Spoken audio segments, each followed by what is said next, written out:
Ողջունում եմ բոլորիդ սիրելիներ եւ փառք եմ տալիս Տիրոջը, որ այս արդի եւս ունենք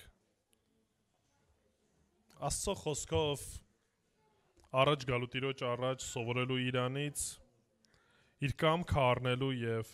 փառավորելու իրեն մեր կյանքի ողջ ընթացքում։ Առհասարակ եթե պատկերացրեք Աստծո խոսքը չիմանանք, բնական է, որ չենք էլ իմանալու ինչպես վարվենք Տիրոջ կամքի համեմատ։ Ուստի ամեն մեկս պետքա ձգտենք ոչ միայն ամեն տերունական օր Աստծո խոսքը լսենք, այլև մեր կյանքի փափագը պետքա լինի այդ խոսքը անձնապես սերտելու, ուսումնասիրելու, այն մեր կյանքի անբաժանելի մասը պետքա լինի։ Մի քանի օր առաջ լսեցինք, որ Իսրայելում բավականին շատ մարդիկ են մահացել, պատերազմական գործողություն է լինում, եւ գիտեք ինչի եմ սրան անդրադառնում, որովհետեւ տեսնում եմ, որ եկեղեցին, նույնիսկ հավատացյալներ ոչ ճիշտ մոտեցում են ցուցաբերում առհասարակ նման լուրերին։ Կա որոշակի ոնց որ sense երկու ծայրահեղություն ասեմ, կամ երկու մոտեցում։ Տեսնում եմ որոշ հավատացյալների, նույնիսկ քրիստոնյաների, որոնք որ ուրախանում են նման բաներից, առհասարակ կոնտեքստից ելնելով ասելով, այ տեսակ, Ադրբեջանին զենք էին վաճառում մեր դեմ, եւ հիմա պատժվում են ու այս ամեն ինչը կարծես այդ ներքին ուրախությունը, այնինչ մենք չենք կարող ուրախանանք որևիցե մեկի անկումով կամ պատերազմով, սպանությամբ, որովհետեւ դա չի մեր էությունը։ Դրանով ցանկացած տիպի այն ինչ որ կատարվում է կլինի նույնիսկ Ադրբեջանում կամ Թուրքիայում, մենք որպես քրիստոնյա չենք կարող ուրախանալ, որովհետև եթե մենք ուրախանանք մեր դիմացինի դժբախտության վրա, ինչով ենք տարբերվում ուրիշներից, որն է տարբերությունը,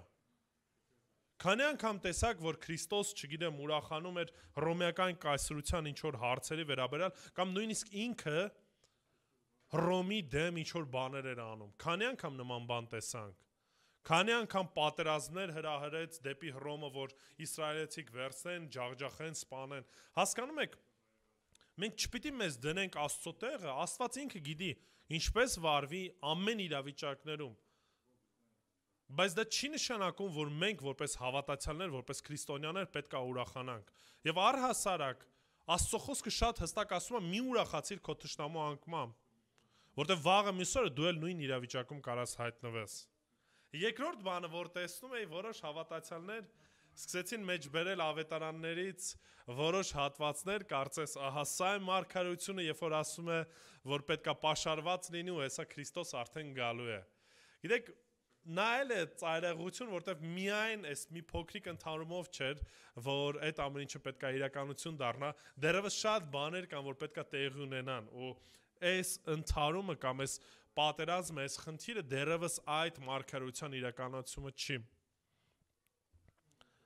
Գիտեք, մի քանի օր առաջ Արցախի պատմությունն եղավ, այսքան ժողովուրդ եկավ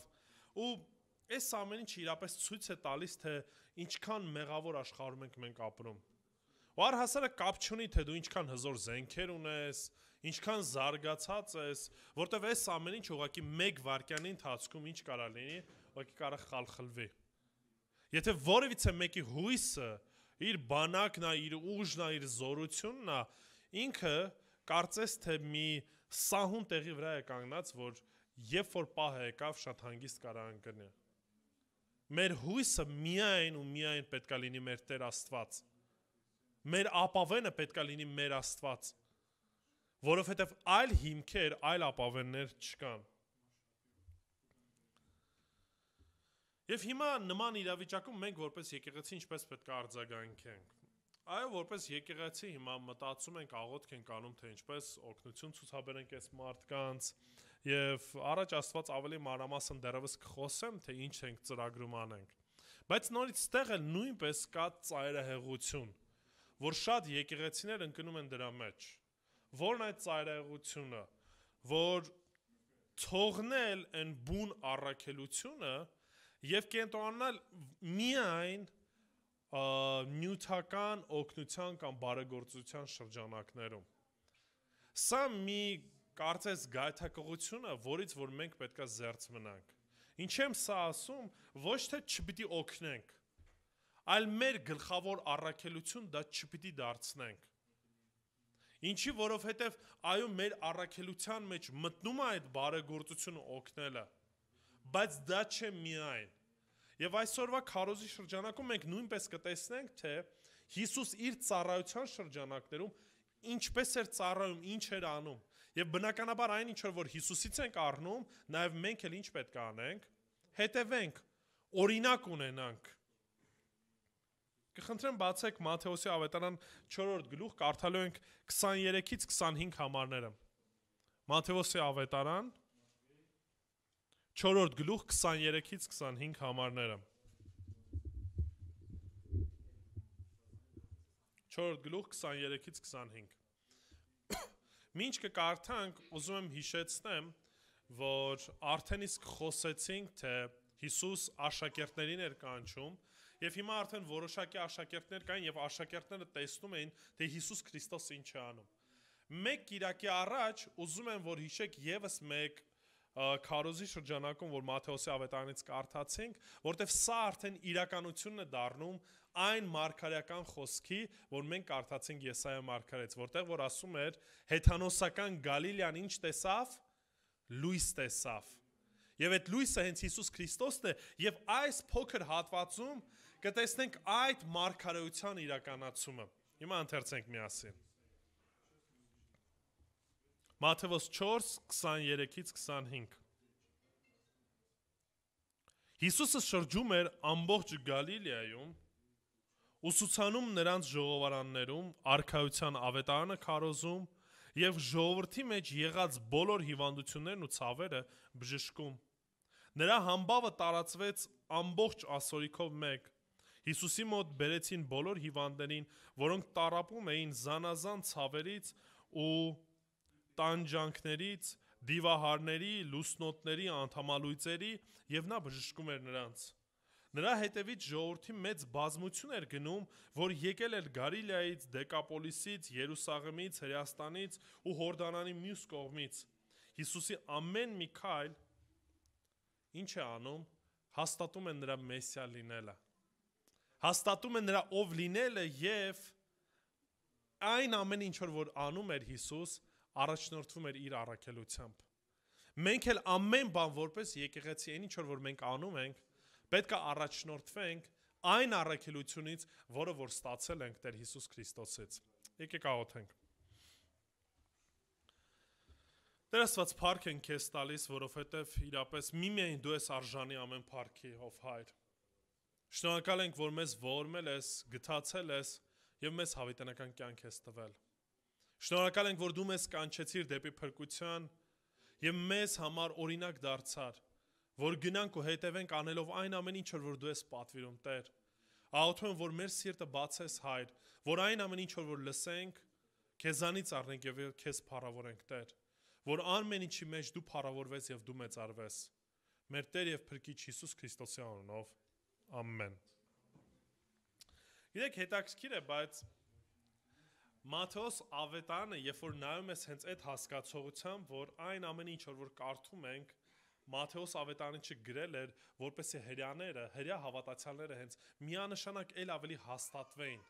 հաստատվեին, որ Հիսուս Քրիստոսն էր Մեսիան, այն խոստացված թագավորը, որը որ եկավ եւ այն ամեն ինչ, որ Տեր Աստված ասել էր, իրականություն դարձավ։ Գիտեք, հետաքրքրական է, որ երբ որ կարդանք Մատթեոս ավետարանի 9-րդ գլուխ 35 համարը, կտեսնենք նմանատիպ արտահայտությամբ նույն համարը թե խոսքեր, ուզում կարդակ եւ ուշադրություն դարձրեք։ Մատթեոս 9:35 Հիսուս շրջում էր բոլոր քաղաքներով։ Հիմա մինչև էլ ասում ենք Հիսուս շրջում էր ամբողջ Գալիլեա։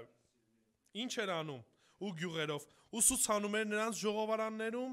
արքայության ավետարանը քարոզում, ժողովրդի բոլոր ցավերն ու հիվանդությունները բժշկում։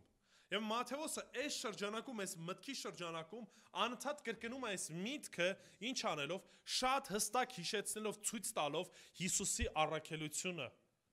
Եվ Հիսուսի առաքելությունը ցույց էր տալիս նրա մեսիա լինելը, որովհետև մարգարեությունների մեջ շատ հստակ կար։ Ինչ է անելու Հիսուս Քրիստոս։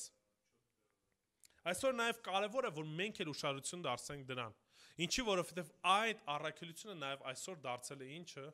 մեր առաքելությունը։ Մեր առաքելությունը որպես հետևորդների։ Այստեղ կտեսնենք 3 ուղղություններ, թե ինչ էր անում Հիսուս։ Առաջինը Հիսուս սովորեցնում էր։ Եկեք կարդանք ևս մեկ անգամ 23-ի առաջի հատվածը։ Հիսուս շրջում էր ամբողջ Գալիլեայում, ուսուցանում նրանց ժողովարաններում։ Ժողովարանները կամ սինագոգները դեռևս հստակ հայտնի չի ընդհանրապես երբ են առաջ եկել։ Բայց այնուամենայնիվ տաճարից հետո հրեաները ամեն մի քաղաքում փորձում էին ունենային սինագոգներ, ժողովարաններ, որտեղ որ հավաքվում էին։ Այո, այն չէր փոխարինում տաճարին, որովհետև սինագոգներում օրինակի համար զոհաբերություններ չէին կատարում, բայց այնուամենայնիվ ժողովուրդը հավաքվում էր եւ Աստծո խոսքն էին ընթերցում եւ մեկնաբանում, սովորացնում էին։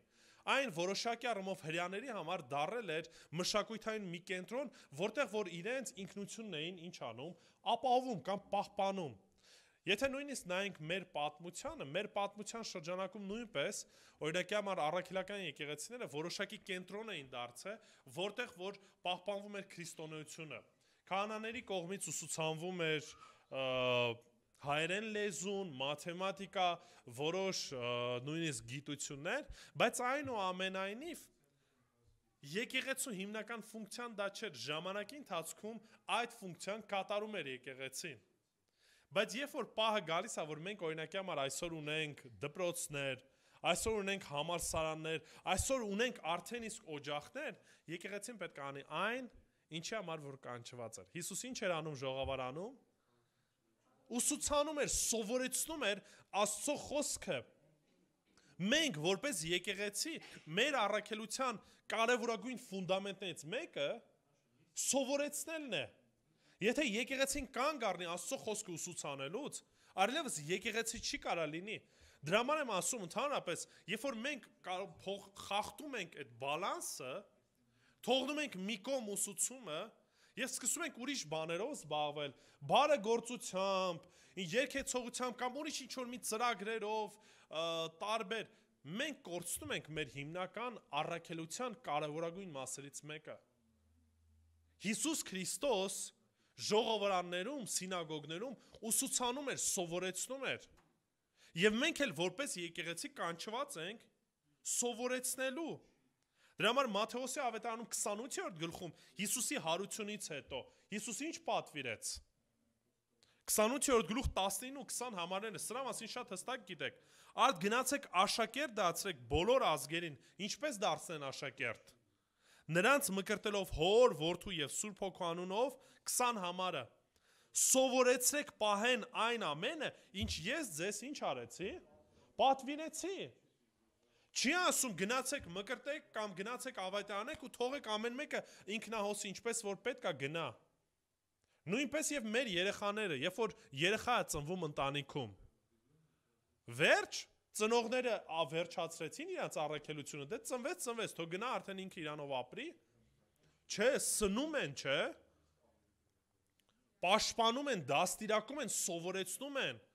Սա էլ նույնպես եկեղեցու ֆունկցիաների մեջ է մտնում, պարտադիր ֆունկցիայի մեջ է մտնում։ Աստծո խոսքի սովորեցնելը, ուսուցանելը։ Որտեղ սովորեցնենք։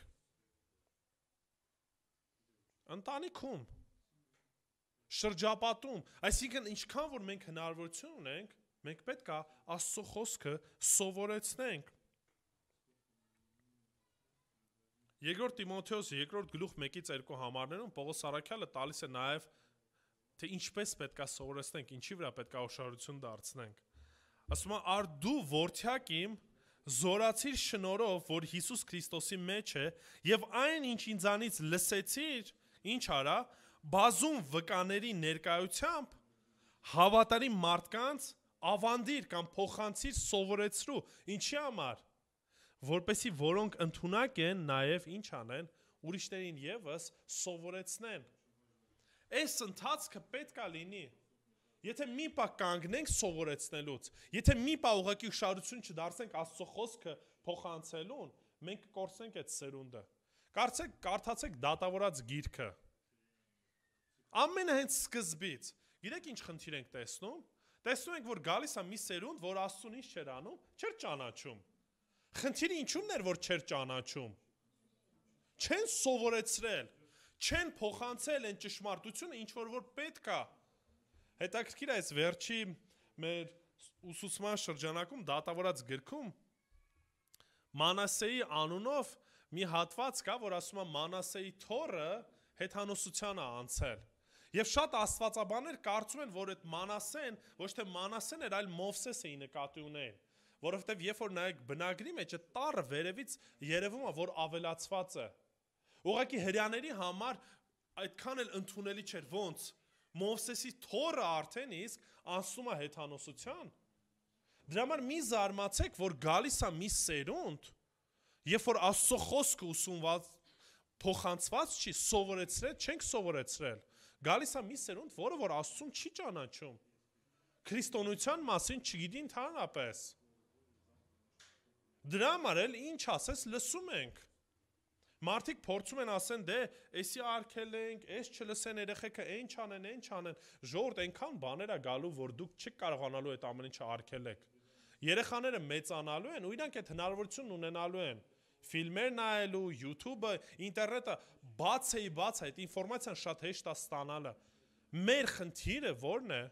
Աստծո խոսքը որպեսի սովորեցնենք, իրենց կրթենք, դաստիարակենք, որպեսի իրանք էլի վիճակի լինելու ինչ լինեն, զանազանեն, տարբերեն, ո՞րն է ճշմարտությունը եւ ո՞րն է կեղծիքը։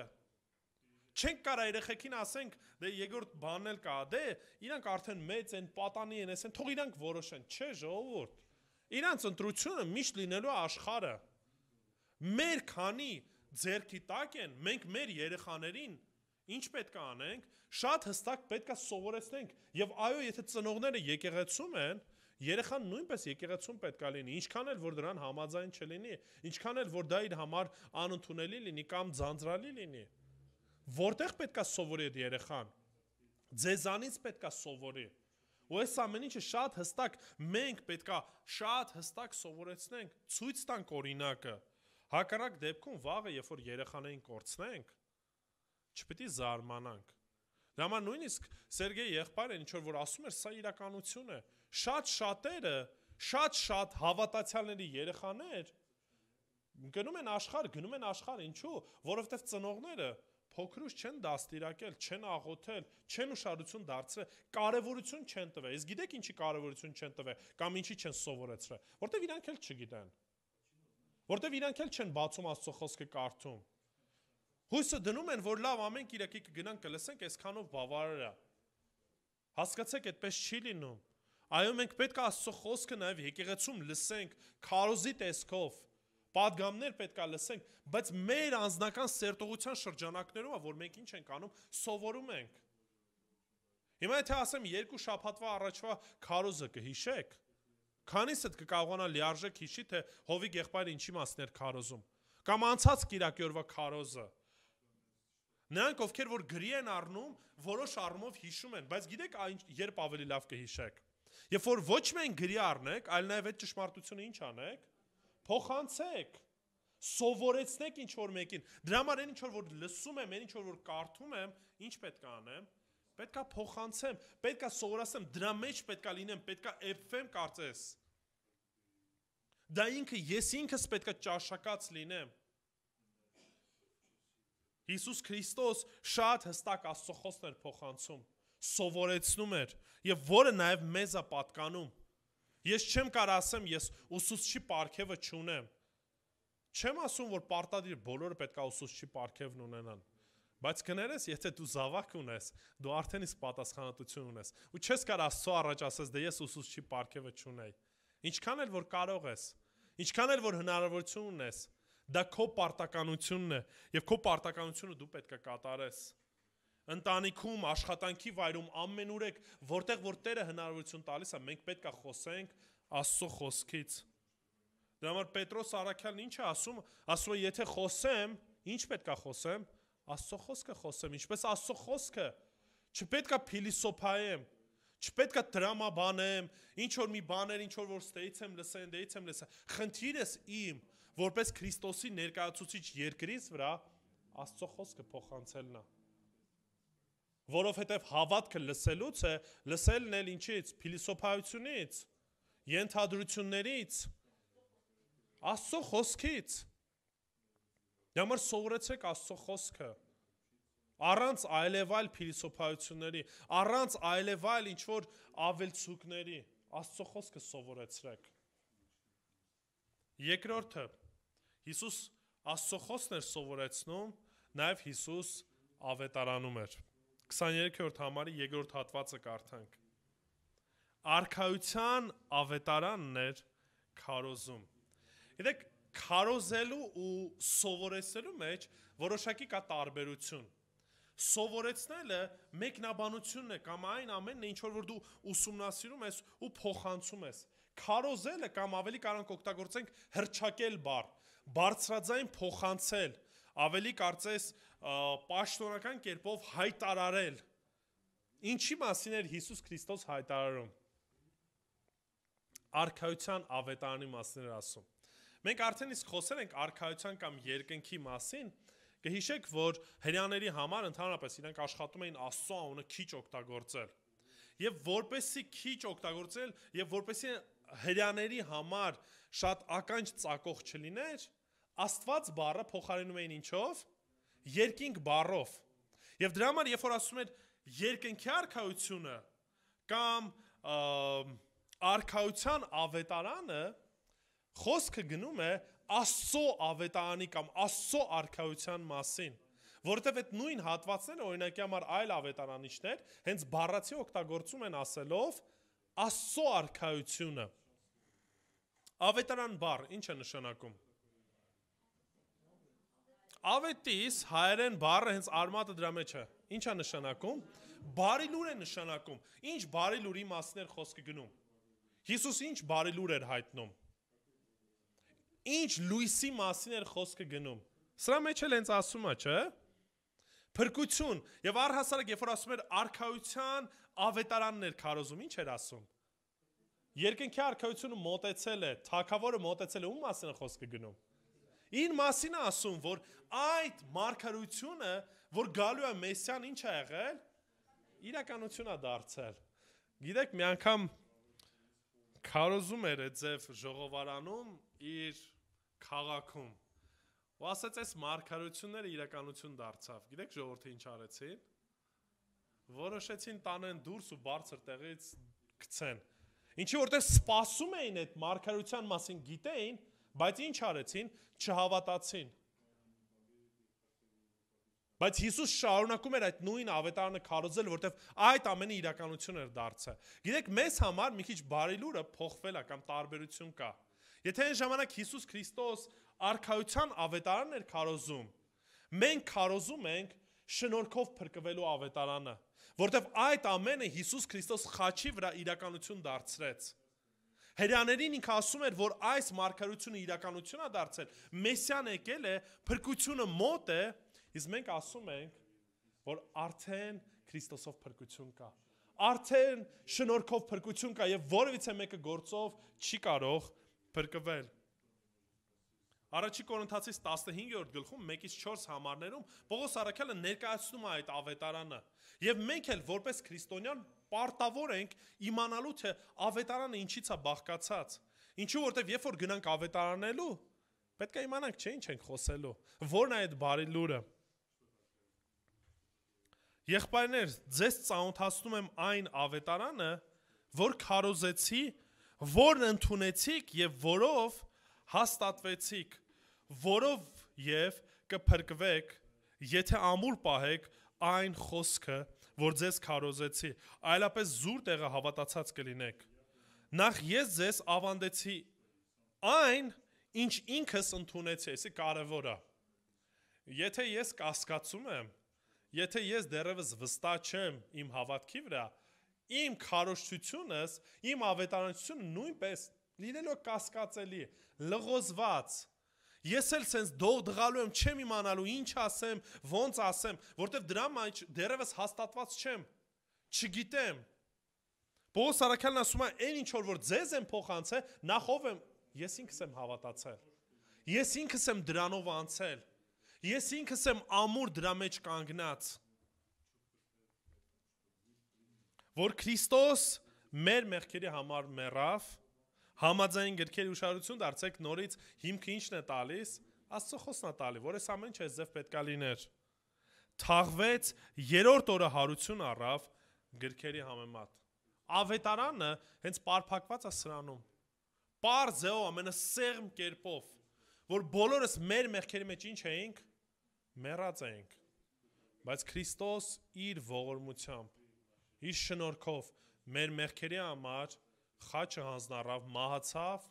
եւ երրորդ օրը ինչ արեց, հարություն առավ։ Սա այն ավետարանը, որ մենք պետք է քարոզենք։ Ինչպես որ Հիսուս Քրիստոսն էր ավետում, ինչպես որ Հիսուս Քրիստոսն էր քարոզում, մենք էլ ենք կանչված ամեն մեկս Աստծո խոսքը փոխանցելու։ Եվ նույն Պողոս Արաքյալը ուրախանում էր Թեսաղոնիկեի եկեղեցուն տեսնելով,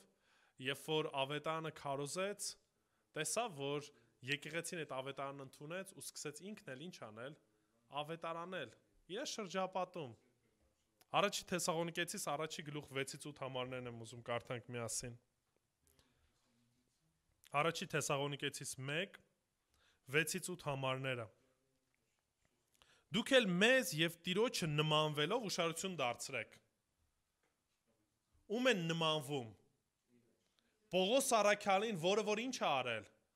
Ավետարանը քարոզել է, փոխանցել է, բայց ուշադրություն դարձրեք, ինքը մենակ իրան չի ասում, նաև ում նմանվեցիք, Տիրոջը, ինչի որտեվ Տեր Հիսուս Քրիստոս ինքն էլ ավետարանը քարոզում էր։ Մեծ նեղության մեջ խոսքը Սուրբ Հոգու ուրախությամբ ընդունեցիք, որովհետև դուք Մակեդոնիայում և Աքայայում բոլոր հավատացյալներին օրինակ եղաք։ Հիմա ուշադրություն դարձրեք, իրանց համար ովքեր էին օրինակ։ Պողոս Արաքյալն էր և Տերը Հիսուս Քրիստոսն էր իրանց համար օրինակ։ Երբ որ իրանք հավատացին, Աստծո խոսքը ընդունեցին, ում համար նաև օրինակ եղան, կողքի հավատացյալների համար օրինակ եղան։ Սա հենց այն է, որ Պողոս Արաքյալն ասում էր, այն ինչ որ ինձանից ինչ արեցիք, լսեցիք, հավատարիմ կերպով փոխանցեք նրանց, ովքեր որ պատրաստ են լինելու ինչ անելու, իրանք էլ իրենց հերթին սովորեցնելու։ Որովհետև դուք Մակեդոնիայում և Աքայայում բոլոր հավատացյալներին օրինակ եղաք, քանզի Տիրոջ խոսքը ձեր կողմից ինչ եղավ, հռչակվեց կամ քարոզվեց, փոխանցվեց ոչ միայն Մակեդոնիայում և Աքայայում, այլև ամենուրեք սփռվեց,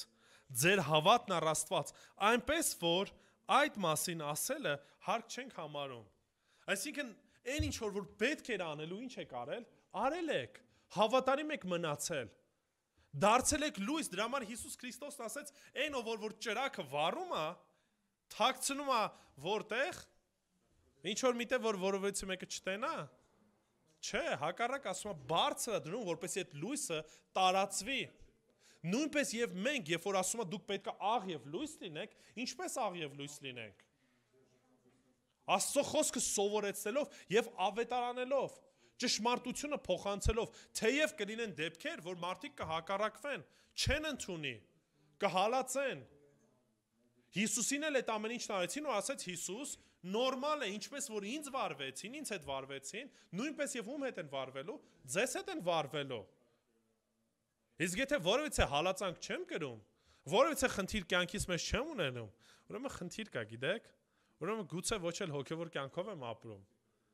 Որտեվ եթե հավատարիմ լինեմ խոսքի շրջանակներում, որոշ առումով խնդիրների առաջ կանգնելու եմ, որտեվ իմ ընթացքը տարբերվելու է ուրիշ մարդկանց ընթացքից։ Իմ քայլը տարբերվելու է, իմ մտածելակերպը տարբերվելու է, իմ խոսույթը տարբերվելու է։ Եվ այս ամեն ինչը շատ հստակ նկատելի է դառնալու, որտեվ լույսը չես կարա թաքցնես։ Եթե Քրիստոսի մեջ է, ես չեմ կարա այլ բան առաջ բերեմ։ Չենք կարա միաժամանակ համ քաղցրը, համ ջուր բխենք, համ դառնա համ։ Ծառը ինչից է ճանաչվում պտուղից։ Չենք կարող համեն լինենք, կամ Քրիստոսինն ենք եւ Քրիստոսի լույսն ենք տարածում, կամ Քրիստոսինը չենք։ Եվ երրորդը, Հիսուս նաեւ բժշկում էր։ 23-ի շարունակությունը կարդանք։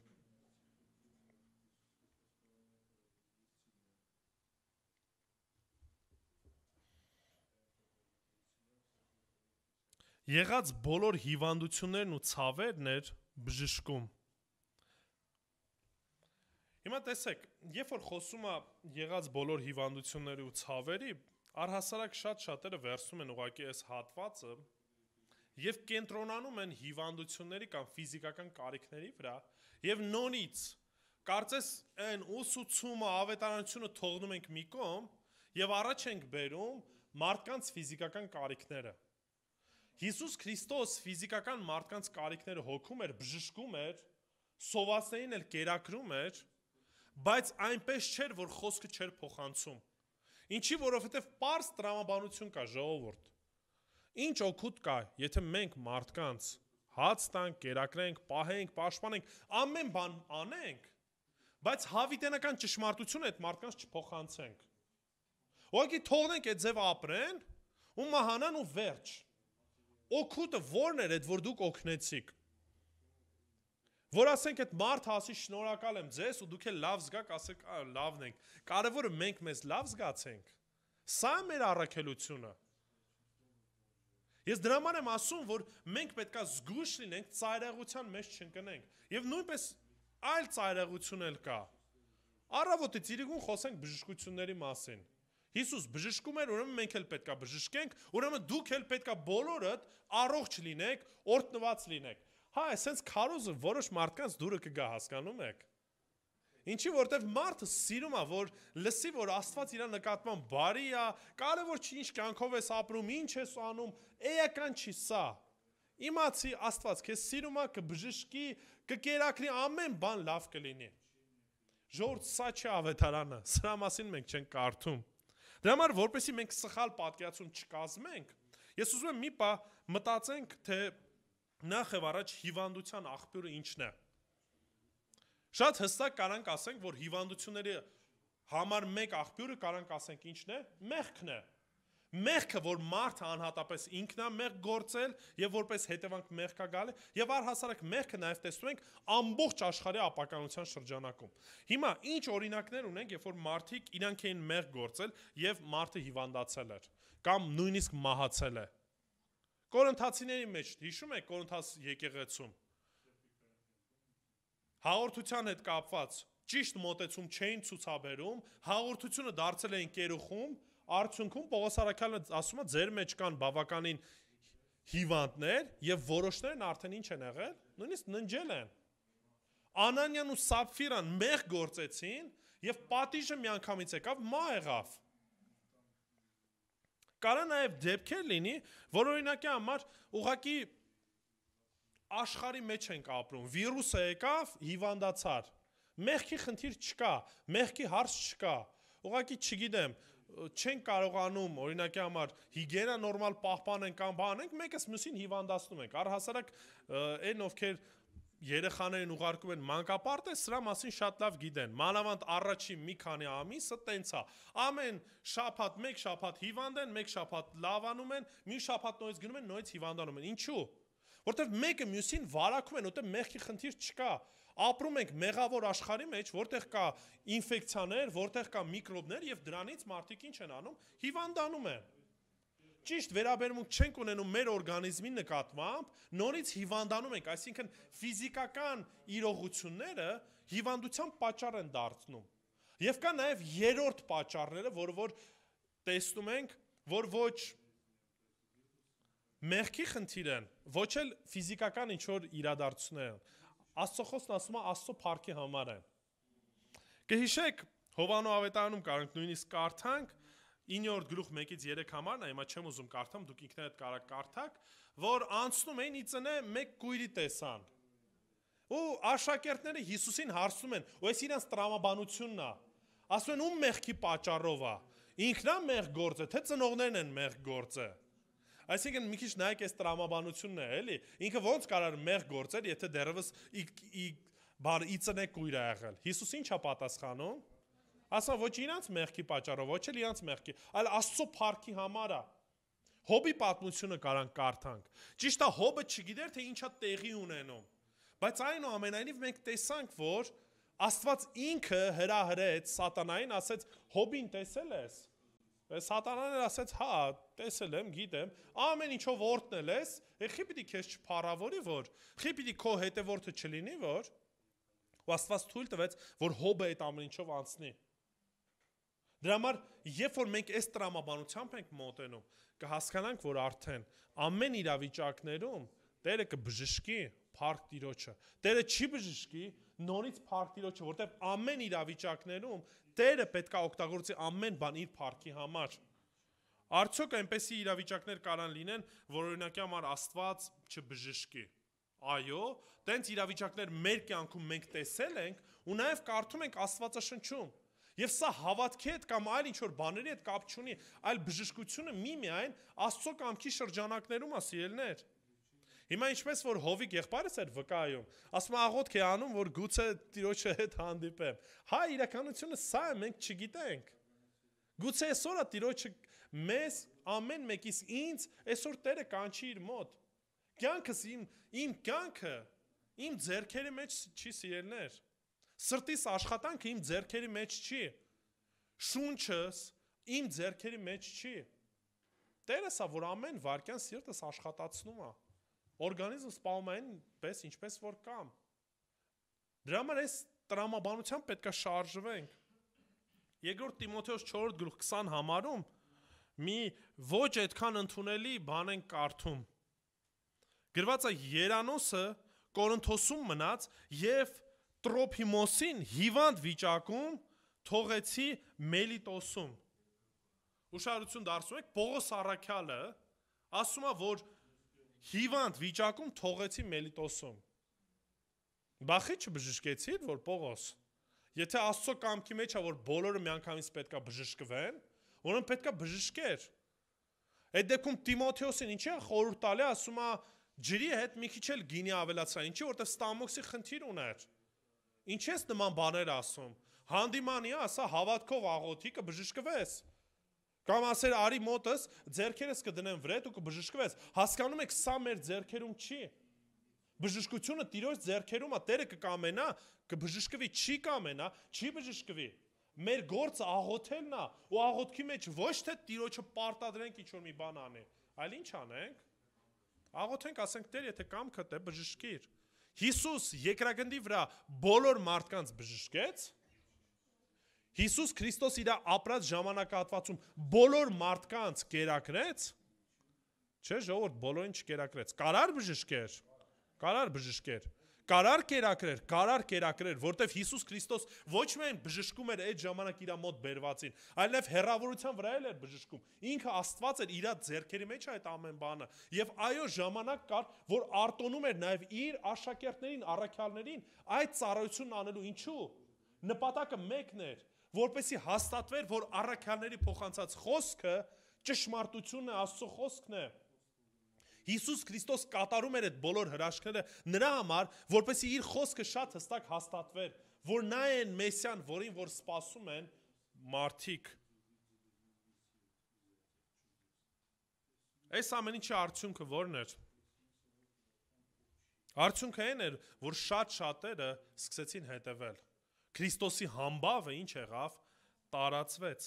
Եկեք կարդանք շարունակությունը։ Նրա համբավը տարածվեց ամբողջ ասորիքով մեկ։ Հիսուսի մոտ բերեցին բոլոր հիվանդներին, որոնք տառապում էին զանազան ցավերից ու տանջանքներից։ Ընդհանրապես, երբ որ էսի ներկայացումը ընդհանուր կարծես այդ հիվանդությունների փունջն է ներկայացնում։ Դիվահարների, հիմա սա նույնպես հետաքրքիր է։ Երբ որ կարդաք ավետարանը, կտեսնեք, երբ որ նման ձևով է ներկայացվում, հիվանդությունն ու դիվահարությունը համարը թե նույն մակարդակի վրա է։ Տարբերություն չի դնում։ Ինչի եմ սա ուզում շեշտեմ, որ նորից կա թյուր կարծիք։ Դիվահարների համար հատուկ ինչ-որ պրոցես կա այդ դևերին հանելու, բժշկությունը հիվանդներին բժշկելու համար ուրիշ պրոցես կա։ Սրա համար հատուկ ուրիշ աղոթքներ կա, սրա համար ուրիշ ինչ-որ ընթացք կա։ Հիսուս նման բան չէր անում։ Դիվահարներին էլ էր նույն կերպ բժշկում, ինչպես որ հիվանդություններն էլ նույն կերպ բժշկում։ Եթե որևիցե մեկը դիվահարված է, մեր գործը այդ դեպքում ո՞րն է լինելու։ Ուղղակի նորից աղոթելու։ Տեր, եթե կամ գտե, ինչ արա։ Ազատիր, բայց ուրիշ բան ասեմ։ Եթե դիվահարված մեկը ապաշխարի դարձի գա, ինքը դրանից կազատվի, թե չէ։ Կազատվի։ Դրա համար Պողոս Սարաքյալը, երբ որ քայլում էր ու գրված է, որ մի դիվահար հարցուկ ոգի ուներ, մի աղախին, մի քանի օր պտտվում էր ու անընդհատ բղավում էր Պողոս Սարաքյալի հետևից։ Եթե տրամաբանությունն ասում էր, որ ինչի՞ չէր միանգամից բժշկում, որտեղ Պողոս Սարաքյալի գործը դիվահարներ հանելը չէր, այլ ավետարանի խոսքի տարածումն էր, որտեղ եթե որևիցե մեկը հավատա, եթե Սուրբ Հոգին մարդու մեջ է բնակվում, դև չի կարա որևիցե մեկի մեջ լինի։ Ինչի որտեղ եթե Տիրոջինն ես, այլևս սատանայի չես կարող լինել։ Դրա համար սիրելիներ, նույնպես այս շրջանակում մենք շատ հստակ պետք է հասկանանք։ Չկան հատուկ ինչ-որ հարցեր, դևի անունը իմանալ, ես իմ ուրիշ ինչ-որ բաներ անել, էդի սաղ Հոլիվուդն է զարգացրել, ու եկեղեցիներն այդ ամեն ինչը վերցրել են։ Ինչպես որ հիվանդություններն են, նույնպես էլ այդ հարցերն են, չնայած նորից եմ ասում, հավատացյալը չի կարա դիվահարվի։ Որոնք տառապում էին զանազան ցավերից ու տանջանքներից, դիվահարների, լուսնոտների, երբ որ իմ ասում եմ լուսնոտներ, ինչ որ մտային խնդիրներ, բաներ չունեն, էպիլեպսիայի նշաններ ունեցողներին էին ասում, որ լուսնոտներ էին, անդամալույծեր եւ նա բժշկում էր նրանց։ Նրա ետևից ժողովրդի մեծ բազմություն էր գնում, որ եկել էր Գալիլեայից, Դեկապոլիսից, Դեկապոլիսը ոչ թե մեկ քաղաքի անուն, այլ 10 քաղաքների միասնությունը։ Եվ այստեղ հետաքրքիր է, որ ասում է Գալիլեայից, ուրիշ թարգմանությունների մեջ գրված է Սիրիա։ Սիրիան նույնպես ոչ թե Սիրիան է, որ մենք գիտենք, այլ Գալիլեայի քաղաքներից մեկն է։ Երուսաղեմից, Հրեաստանից ու Հորդանանի մյուս կողմից։ Մենք իրականում չգիտենք, թե այս բոլոր մարդիկ, որ հետևում են, ինչքանով ազնիվ շարժառիթ ունեն։ Բայց սա այն մարգարեության իրականությունն էր, որը որ մենք արդեն իսկ հենց ամենասկզբից ասեցի, որ հեթանոսական Գալիլեան լույս տեսավ։ Հեթանոսական Գալիլեայում Հիսուս Քրիստոս քարոզեց Աստծո խոսքը, ավետարանը բայց բարի լուրը տվեց եւ նաեւ ֆիզիկական կարիքները մարդկանց հոգաց։ Մենք բոլորս էլ կանչված ենք ավետարանը քարոզելու, Աստծո խոսքը փոխանցելու։ Մնացածը մեր գործը չի։ Գործ Առաքելոց 2-րդ գլխում մենք կարդում ենք, թե եկեղեցին ինչ էր անում։ Եվ հետաքրքիր մի խոսք կա ամենավերջում։ Երբ որ եկեղեցին հավատարիմ է մնում իր առաքելությանը, ամենավերջում այս ձևի մի արտահայտություն ենք լսում։ Եվ Աստված ամեն օր փրկվածների թիվը ինչ էր անում, ավելացնում էր։ Եթե մենք որպես եկեղեցի մնանք Տիրոջ առաքելության մեջ,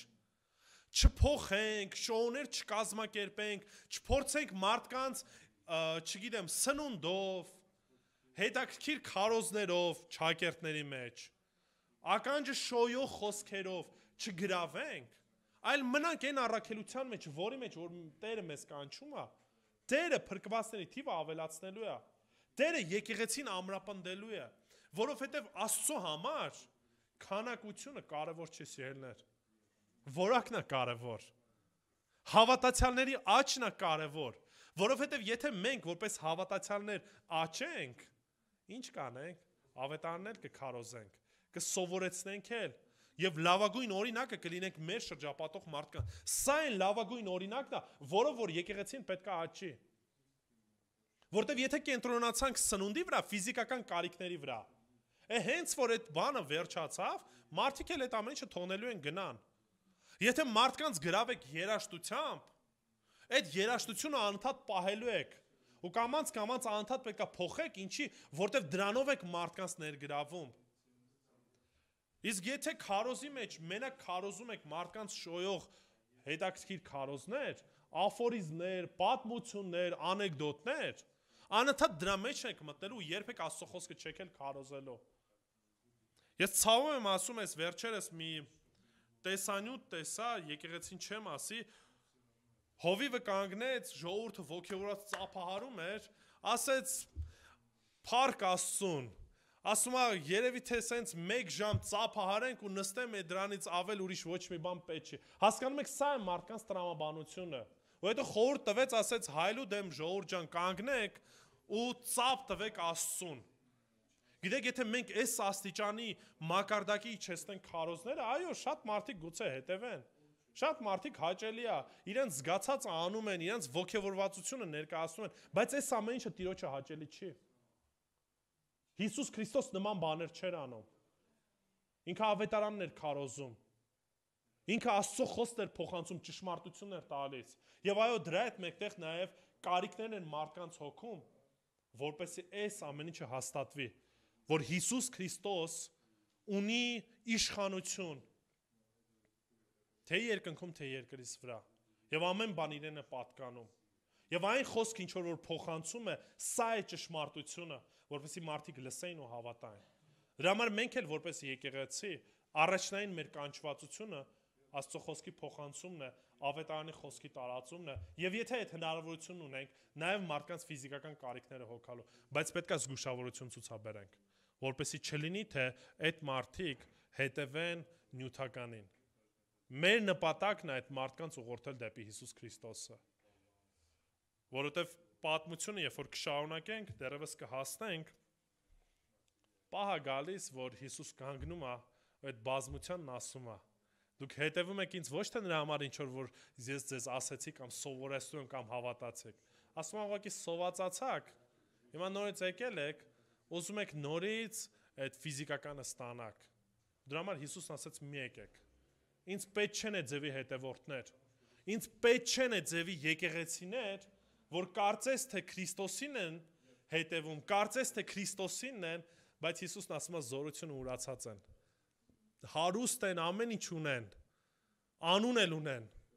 բայց Քրիստոսը չունեն այդ եկեղեցում։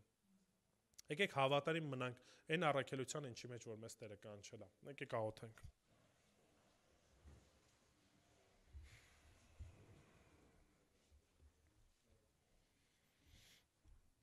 Տեր Աստված, փառք ենք քեզ տալիս, որ քո խոսքդ ունենք, Տեր։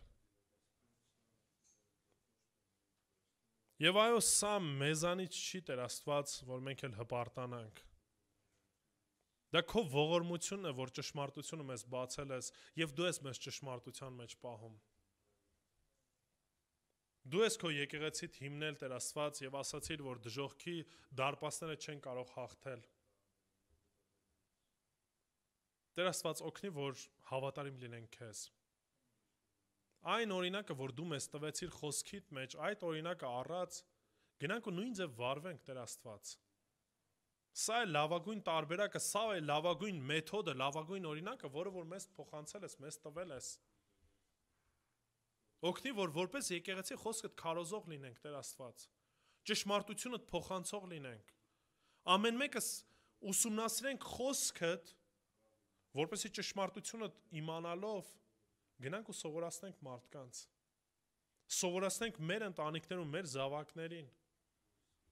Որպես ամուսիններ լինենք հովիվներ մեր ընտանիքի համար, որ առաջնային պարտավորությունը ոչ միայն նյութականն է, այլ նաև հոգևորն է։ Որպես մեր ընտանիքի հովիվներ հավատարիմ լինենք քեզ, Տեր։ Որպես ծնողներ մեր երեխաների առաջ այն պարտականությունը, որ ունենք քո առաջ, Տեր Աստված, գնանք ու սովորեցնենք իրենց։ Սովորեցնենք քո խոսքը, Տեր, որովհետև դրա մեջ ես մեզ կանչելով, Հայր։ Մեզ խիզախություն տուր, որ նաև պատրաստ լինենք գնալու ավետարանը քարոզելու։ Այո, քեզ հալածեցին, նույնիսկ սպանեցին այդ ծառայությանդ համար, խոսքիդ համար, ճշմարտությանդ համար, Տեր։ Օգնի, որ մենք էլ պատրաստ լինենք մեր կյանքը տալու, Տեր, քեզ։ Խոսքդ փոխանցելու, թեև կհալածվենք, թեև տկարություններ կկրենք, թեև նեղություն կունենանք, Տեր, բայց դրա մեջ ենք կանչված։ Որովհետև ինչպես սիրենք մարդկանց, եթե քո փրկության ավետիսը բարի լուրը չփոխանցենք մարդկանց։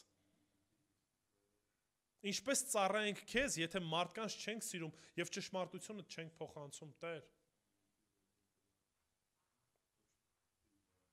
Օգնի, որ որպես եկեղեցի գնանք ու աշակերտներ դարձնենք։ Եվ դու խոստացար, որ մինչև աշխարհի վերջը մեզ հետ կլինես, Տեր Հիսուս։ Եվ այո, եթե նյութապես էլ օրհնում ես, Տեր Աստված, այն բաժին հանենք կարիքավորներին, աղքատներին, Տեր Աստված, որոնք որ այո դրա կարիքն ունեն։ Որպեսզի այդ հարցում նույնպես փառավորենք քեզ, Տեր Հիսուս։ Ու ամեն ինչի մեջ, որպեսզի միմեն դու մեծ արվես։ Մեզ միաբանիր, որպես եկեղեցի, որ կարողանանք նաև ծառայել մեր ժողովրդին, Տեր Աստված, որոնք Արցախը լքելով հիմա այստեղ են, մեր շուրջ բոլորն են, Տեր, որոնք որ շփոթված են, որոնք որ հույսները կորցրած են, Տեր, օգնի, որ որպես եկեղեցի լույսը տարածող լինենք, Տեր, հույս տվողը լինենք, որովհետև քեզանից այդ հույսը ստացել ենք, քեզանից այդ փրկությունը ստացել ենք, Տեր, օգնի, որ հավատարիմ լինենք, ով Հայր, ու ինչ էլ որ լինի, Տեր, ամեն իրավիճակներում, մի մեն փառավորենք քեզ, Հայր և Որդի և Սուրբ Հոգի, ամեն։